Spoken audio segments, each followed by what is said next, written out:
So we are going to do fourth chapter. The fourth chapter name is Processes of Social Change in India. 4.3, that is modernization.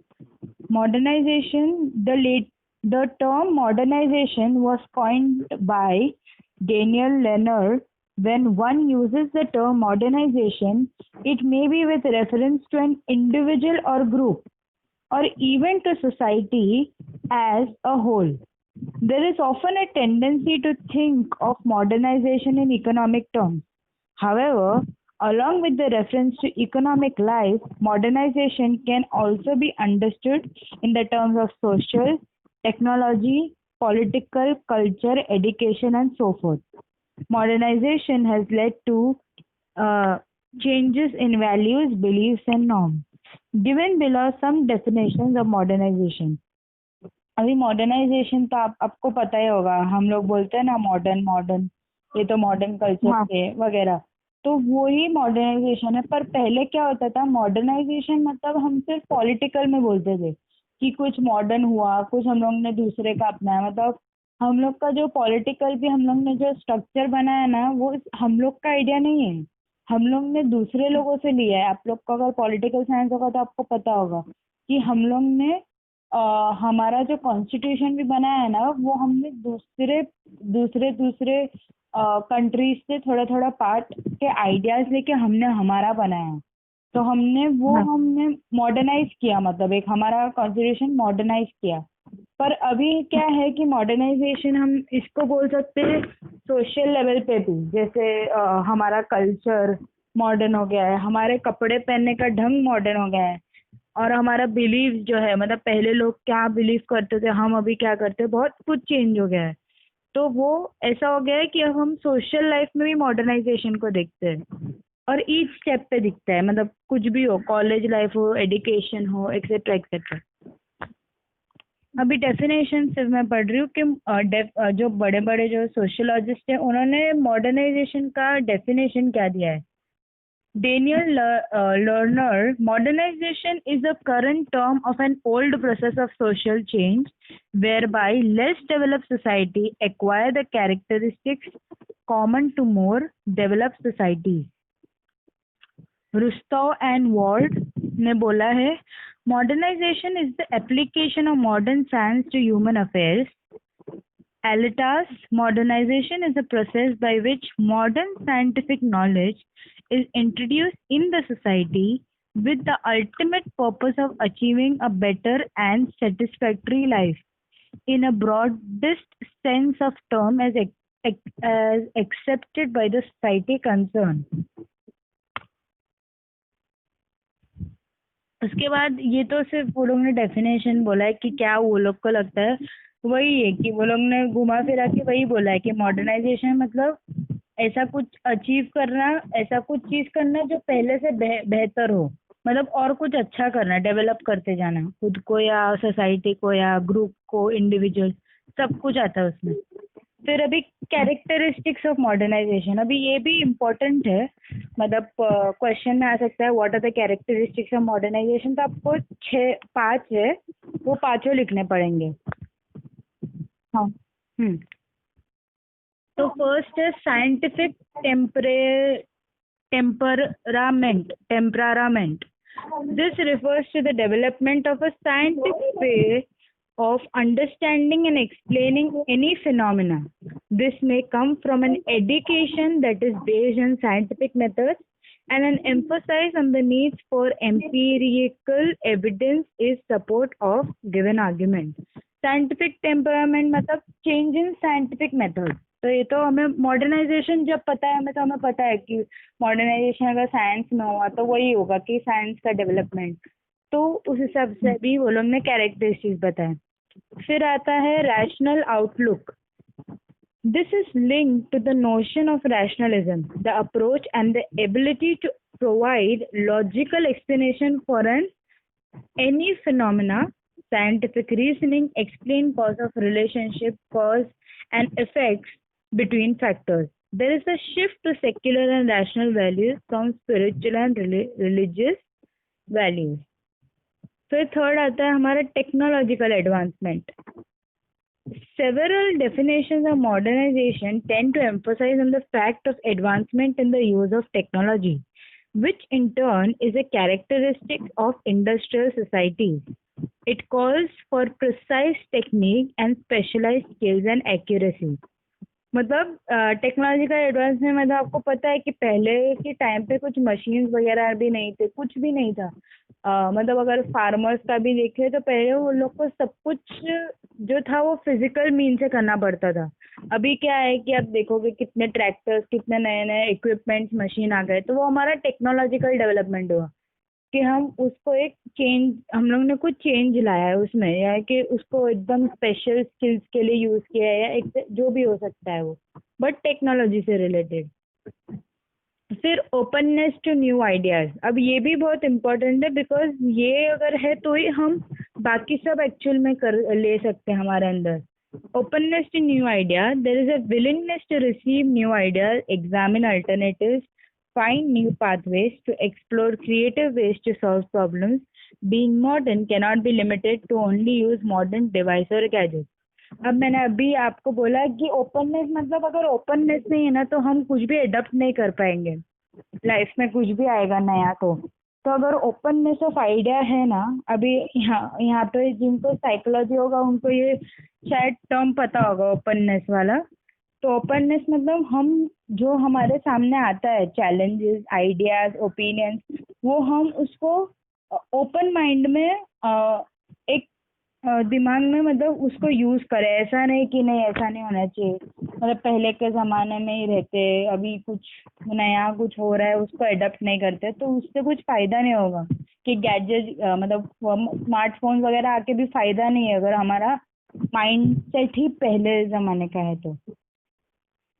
Critical thinking, this refers to the ability of critical evaluation. Person who claims to be modern are willing to examine daily events, literature, culture, art, customs, belief from a critical point of view, being able to explain the constructive and deconstructive aspects of phenomena. Self-criticism, willingness to introspect critical, is also known as the aspect of critical thinking.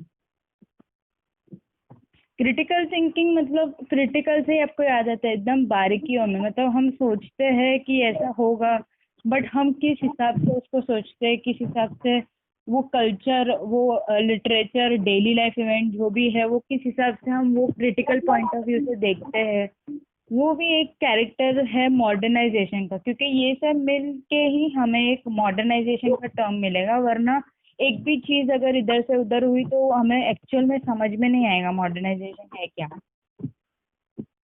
फिर उसके बाद I guess हमारा 4th chapter भी हो जाएगा तो we can. हाँ, उसके बाद आता है ग्लोबलाइजेशन। अभी ग्लोबलाइजेशन आप दोनों में से किसी को पता है ग्लोबलाइजेशन मतलब क्या, शॉर्ट में? हाँ, यस यस, क्या कनेक्टिंग मतलब एक कंट्री से मीन्स हम लोग क्या मतलब कनेक्ट करने का कुछ भी, फिर हम लोग प्रोडक्ट, हाँ मतलब प्रोडक्ट्स वगैरह हम फिर एक दूसरे से एक्सचेंज कर पाए और हम एक रिलेशनशिप बना पाए एक्चुअली बाहर वाले लोगों से। तो globalisation, the process of globalisation in the Indian context received an impetus in 1991 when Dr. Manmohan Singh, the finance minister of India, put into effort the new economic policy. It was अभी अब अगर जब भी globalisation का short note आया तो ये लिखना इम्पोर्टेंट होगा डॉक्टर मनमोहन सिंह के बारे में, बिकॉज उनसे स्टार्ट हुआ है, उन्होंने पॉलिसी लाए। तो अगर ये नहीं लिखेंगे तो हमारा वो डेफिनेशन लिख के फायदा नहीं रहेगा, ऐसा भी होता है कभी कभी। तो मैं रिपीट करती हूँ, वो लाइन तो आपको याद रहेगा।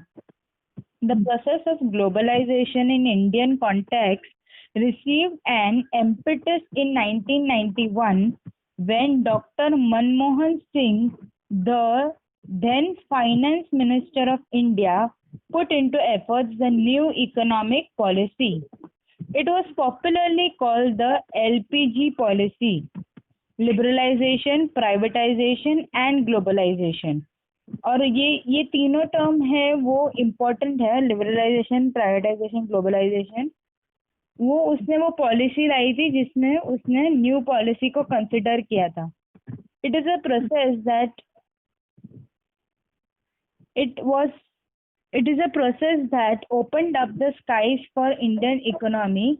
India became a part of a wider global economy world where there could be free trade, free flow of capital and resources, free enterprise, etc.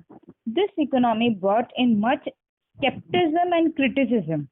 Globalization has several positive and negative consequences. Let us consider the nature of globalization. अच्छा,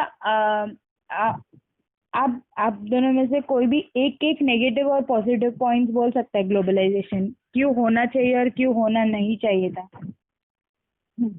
negative point तो नहीं मिल रहा है, positive है तो हम लोग को कनेक्टेड रह सकते हैं। मीन्स कुछ अगर प्रोडक्ट्स अगर सेल करना है तो हमें कनेक्टेड होना चाहिए ना एक दूसरे से। हाँ हाँ, ये बराबर पॉजिटिव पॉइंट हो गए। संदीप, आपके पास है कोई पॉजिटिव पॉइंट?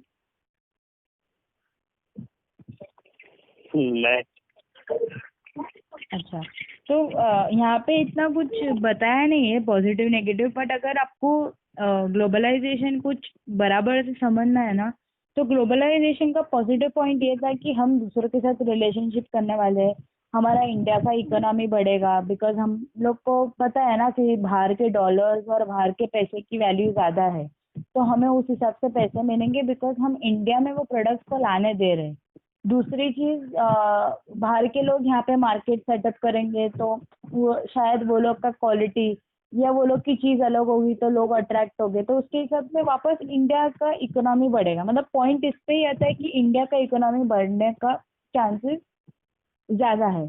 अब नेगेटिव पॉइंट अगर आपको बताओ, मतलब ज्यादा हम नेगेटिव पॉइंट के बारे में सोचते हैं, बट अगर देखा जाए तो नेगेटिव पॉइंट ये होगा कि अगर बाहर वाले लोग हमारे साथ ट्रेड करेंगे, रिसोर्सेज देंगे, मार्केट सेटअप करेंगे, तो हमारे इंडिया के ही एम्प्लॉयज कहाँ जाएंगे?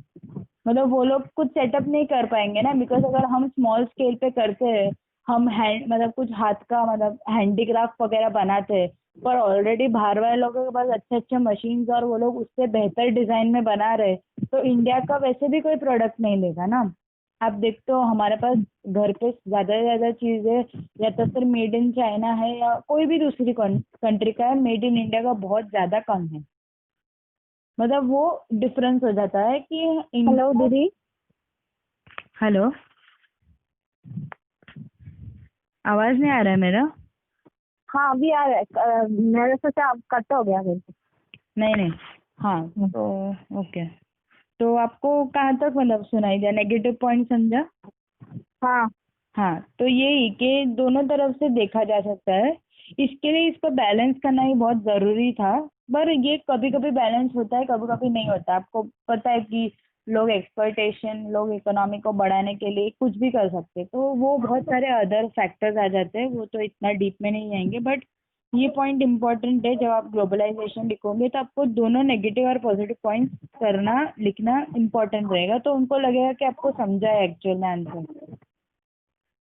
अच्छा। हाँ, तो अभी तीन लोगों ने डेफिनेशंस बताया, उनको क्या लगता है ग्लोबलाइजेशन।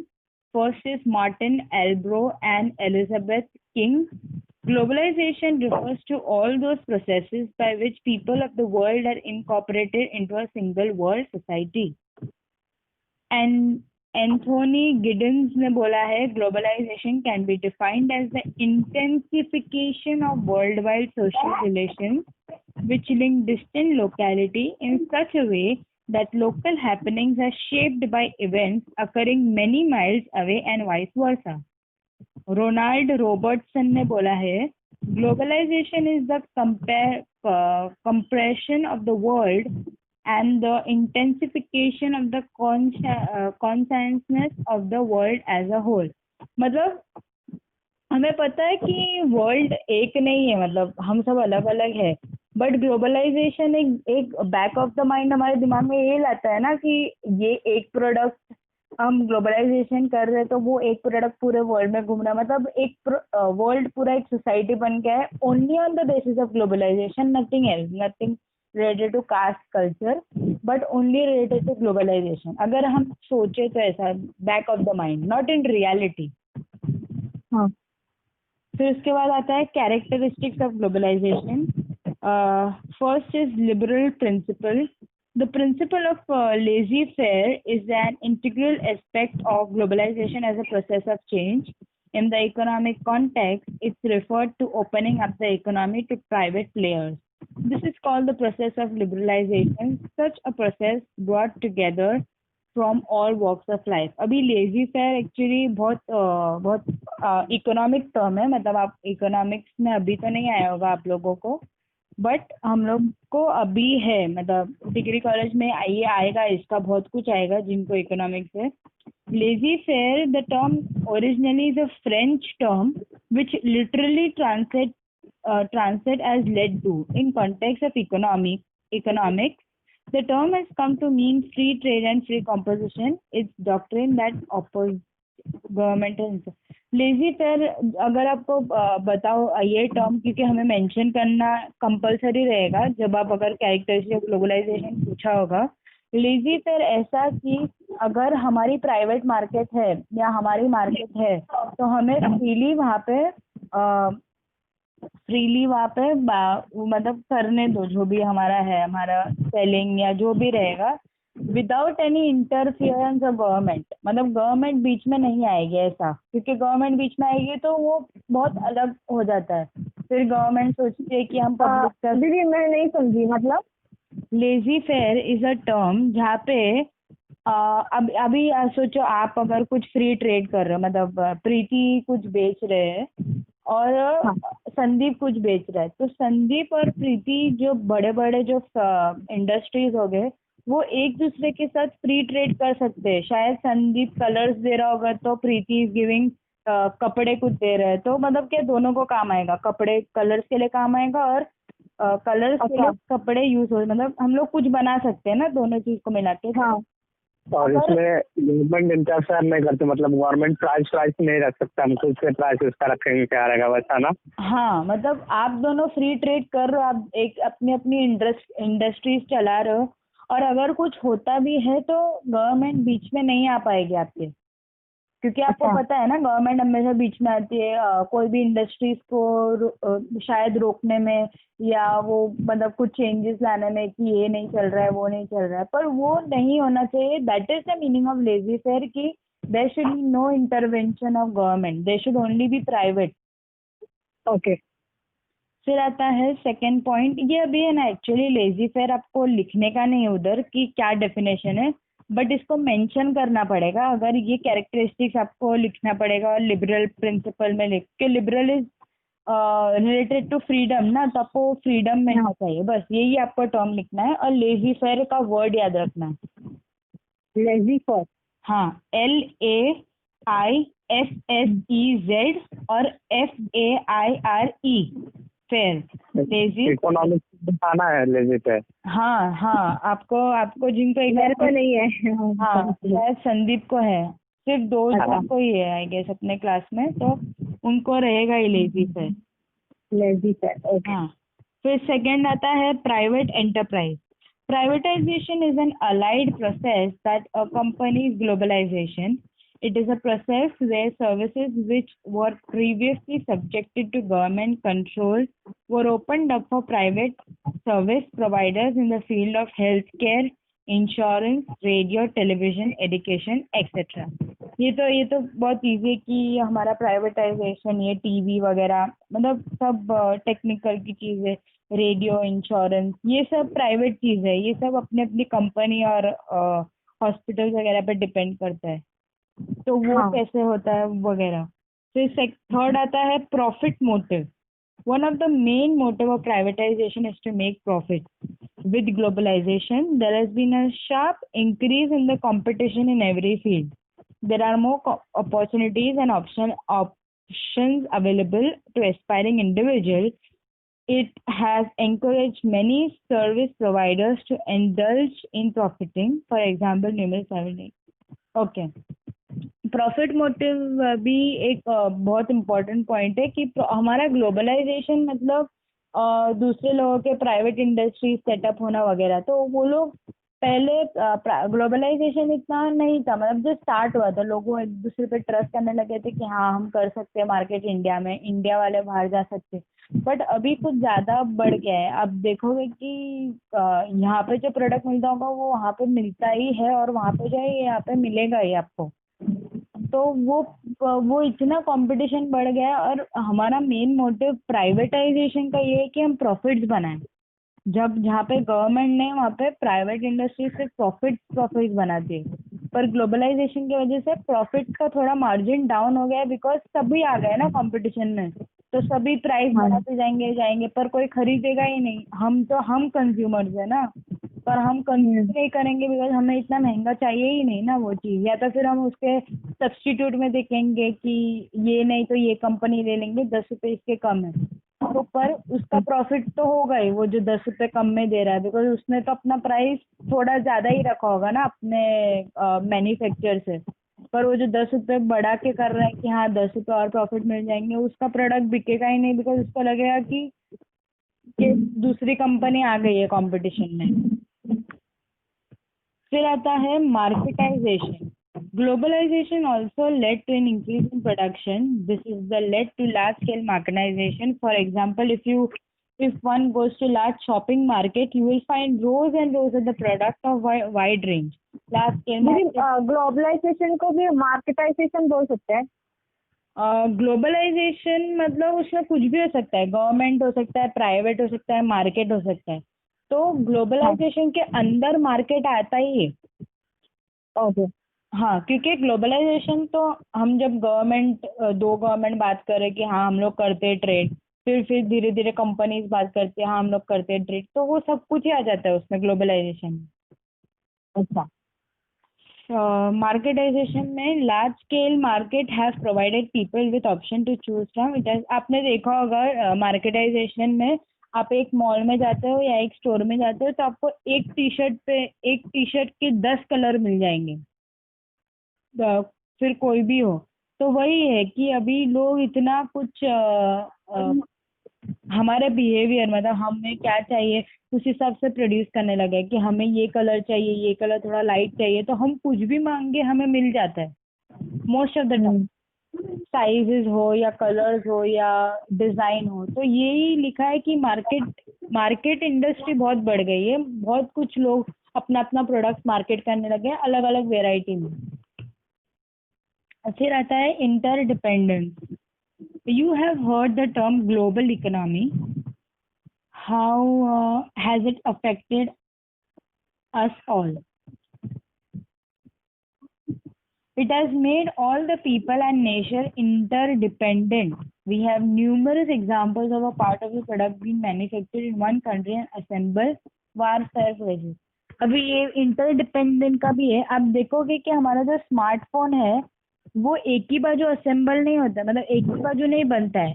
अंदर के प्रोडक्ट्स जो रहेंगे ना, बैटरी होगा या कुछ भी, वो किसी और कंट्री का होगा और बनाया होगा शायद टर्की में, पर उसके पार्ट्स चाइना के हो गए। तो हम ग्लोबलाइजेशन की वजह से एक दूसरे पे इंटरडिपेंडेंट हो गए। मतलब अगर आप कॉटन दे रहे हो मुझे, मतलब प्रीति कोई कंट्री की, आप मुझे कॉटन दे रहे हो तो ही मैं पिलोज बना पाऊंगी, वरना मेरे को पिलो भी नहीं बना पाऊंगी ऐसा। तो हम एक एक छोटे छोटे प्रोडक्ट्स के लिए इंटरडिपेंडेंट हो गए कि ये तो ये ऐसा। ओके। फिर आता है knowledge distribution. Globalization is a characteristic by sharing of resources. This includes the sharing of technology, know-how, made easier of digital transformation across borders. We are familiar with the concept of outsourcing. It is way by which people go beyond geographical borders. People having required skills and trained get opportunities to perform specific tasks without moving out from the location. For example, business processing outsourcing in India operating for America, British, Canada firms. आपने ये भी एक term है, एक second ना, हाँ, तो ये एक टर्म है। आप देखोगे कि इंडिया में ऐसी बहुत सारी एजुकेशन सिस्टम्स या कंपनीज रहेंगी जिसमें ब्रिटिश या अमेरिका या किसी का जॉइंट होगा। मतलब आप इंडिया में रह के बाहर वाली कंपनी के लिए काम कर सकते हो। आपने कितने कॉल, हाँ, वही तो हाँ। वो भी एक ग्लोबलाइजेशन का इफेक्ट है कि सबने अपनी मार्केट सेटअप करके इंडिया में चले गए, तो वो इंडिया से ही अभी बाहर के लिए भी काम करते हैं। पता है किसी किसी का टाइमिंग का चेंज शिफ्ट रहता है, किसी को जॉब वगैरह का, तो बिकॉज वो हम फॉरेन कंट्री के लिए काम कर रहे हैं, तो इसके लिए वो हमारा टाइमिंग इंडिया वाइज नहीं रहता है, हमें उस हिसाब से चलना पड़ता है जो कंट्री के लिए हम काम करने जा रहे हैं। अच्छा, ओके। हाँ, फिर आता है लास्ट हमारा पॉइंट है digitalisation. Digitalization is use of digital technology for handling data of various nature for various purposes. It involves the process of digital transformation, which is basically a process of radical improve performance or the reach of business. This term, digital transformation, was coined by Gemini, a French data processing company, and the Central of Digital Business of Massachusetts Institute of Technology, MIT, USA.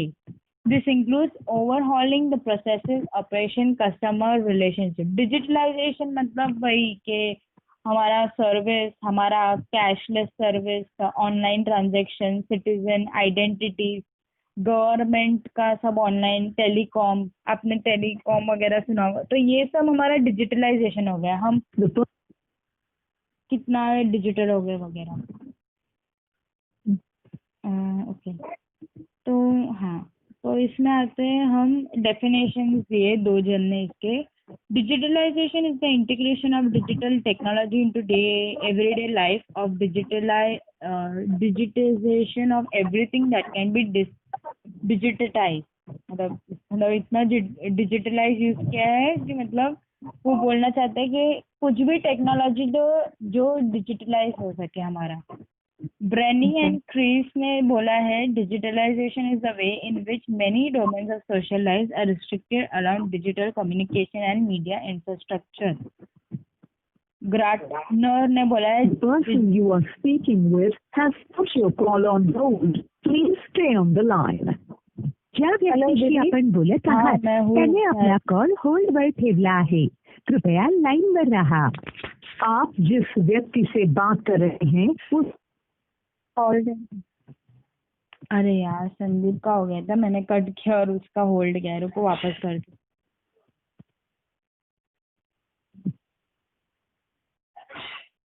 Hello hello, हाँ शायद आपका hold पे चला गया था। Okay ठीक है, हाँ अभी sorry. करेंगे हम, नहीं चलेंगे, अभी हम करेंगे लास्ट हमारा है वो है कैरेक्टरिस्टिक्स ऑफ डिजिटलाइजेशन। फर्स्ट आता है हमारा कंप्यूटराइजेशन। डिजिटलाइजेशन में सबसे इम्पोर्टेंट है कि कंप्यूटराइजेशन मतलब सब ऑनलाइन टेक्निक। हाँ exactly. There is an expansion of the use of computers in all the early walks of life. Processes which were earlier manual or cumbersome have now been simplified through programming, information technology, computer science. Computer science मतलब हमारा जो IT रहता है, हमारा हम लोग को school में भी ICT कुछ रहता होगा, तो हमें ये सब बताते होंगे इसमें कि हमारा कैसे कंप्यूटराइजेशन हुआ है। IT होता है IT। हाँ दिस हैज एडेड। अभी IT तो हम अभी आगे भी एक ऐसा स्पेसिफिक कोर्स हो गया है कि हम सिर्फ कंप्यूटराइजेशन में स्पेशलाइजेशन करें, तो वो भी बहुत काम आता है मतलब डिजिटलाइजेशन के प्रोसेस में। which okay the aided the process of computerization, which in turn has digitized processes for several sectors, for example education, revenue, taxation, marketing, etc. सब कुछ ऑनलाइन हो गया, आपको पता। और अभी तो आपको ज्यादा उसका एक्सपीरियंस होगा कि अभी तो ज्यादा हो गया सब। फिर आता है frequent change. Digitalization has led to frequent change in business models due to the growth of newspapers. एक सेकेंड ना किधर, हाँ, newer technology. Have you heard of AI, artificial intelligence for various purposes such as production, manufacturing, surgery, robotic designing? हाँ, अभी technology की वजह से हमारे पास ये सब भी ऑनलाइन मिलने लगा है हमें, जैसे सर्जरी, रोबोटिक्स हो या हमें प्रोडक्शन वगैरह, मतलब सब कुछ डिजिटलाइज हो गया। आप एक क्लिक पे क्या क्या नहीं कर सकते हो। फिर आता है स्पीड एंड एक्यूरेसी। आपको पता है कि कंप्यूटर वर्क है तो फास्ट है, हम कुछ टाइप करते हैं और हमें एक एक मिनट कुछ सेकेंड्स में आंसर्स मिल जाता है कि हमें क्या एक्चुअल में चाहिए था। Digitalization has escalated the speed of process with a far greater extent of accuracy. For example, data mining, data processing, data analyzing, data management enables faster speed, higher degrees of accuracy, and these in turn aid the process of enhanced efficiency in various sectors. जैसे governance, medication, trade, banking, insurance, real estate, stock market, communication, transportation systems etcetera. इतना कुछ speed हो गया है, एक एक click में हम टिकट बुक कर सकते हैं, या हम बैंक से हमारा स्टेटमेंट मांग सकते हैं, इंश्योरेंस कवर कर सकते हैं, स्टॉक मार्केट हो या कुछ भी हो, ये सब आ जाता है डिजिटलाइजेशन। फिर टेक्नोलॉजी ड्रिवन।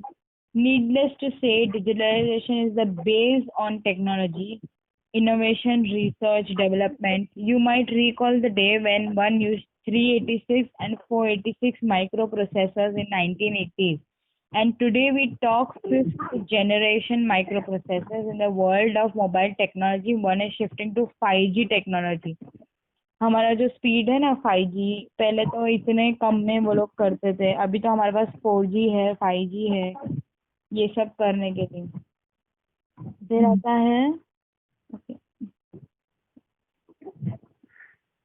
है spurred creativity. The need of instant data and quick solutions to problems has encouraged human mind to invent, innovate, patent, and create. For example, even in the field of education, we are working towards integrating technology for the purpose of education in the 21st century. आप देख सकते हो अभी जैसे हम सब online हो गया, ये टाइम पे ये पढ़ने का सबसे बेस्ट वही है कि हमें समझ में आ रहा है एक्चुअल में क्या हो गया digitalisation. In the context of pilot training, we have simulators to enable the trainees get field real cockpit experience before graduate of flying aeroplane. It would have had been creative mind that invented cockpit simulator. Importance to customers. Digitalization to finally meant to have utilized value to end users, that is the client who are receipt of such processes. For example, filing income tax returns, obtaining birth and death certificates for municipal corporation, for online admission, for declaration of election result, etc. All the processes make the use of digital, and it's radically transformed the process compared to those just a few decades ago. ये हमारा character होता है। अभी impact, ये हमारा last कुछ 5 points का है कि ये सब हुआ है। Impact of processes of social change, urbanisation और हमें इंडस्ट्रियलाइजेशन तो नहीं है, तो मॉडर्नाइजेशन और ग्लोबलाइजेशन और डिजिटलाइजेशन एक्चुअल में सोशल चेंज क्या हुए थे वो शॉर्ट में बताया। फिर impact of modernization, the role of education in demolishing obsolete notion, belief, superstition have paved a way for developing a scientific temperament. The debate on tradition versus modernity still continues.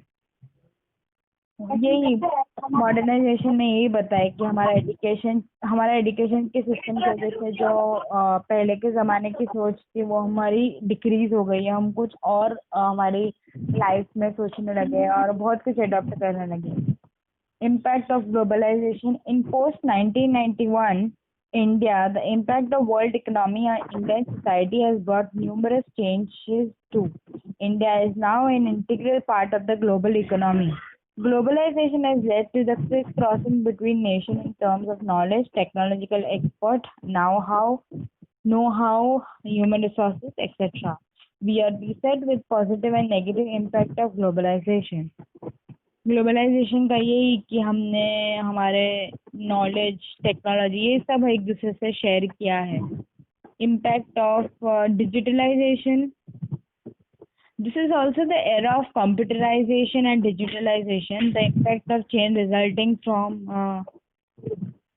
from these two processes have had far-reaching changes in Indian society in terms of access to knowledge, artificial intelligence, e-governance, e-commerce, e-learning, e-trade, e-shopping, etc. The list is endless. The click of button can open up to the range of options to the user through a very simple procedure where digitalization has speeded up the process of data mining and data management. It has also led to various challenges such as an impact of big industries on smaller ones, the impact of marketing, consumer behavior, effect on education, job perspective, greater accountability, and effect. Question relating to individual privacy in web world, a result of digitalization has been increase in social networking. ये हमारा 4th chapter यहाँ पे खत्म होता है.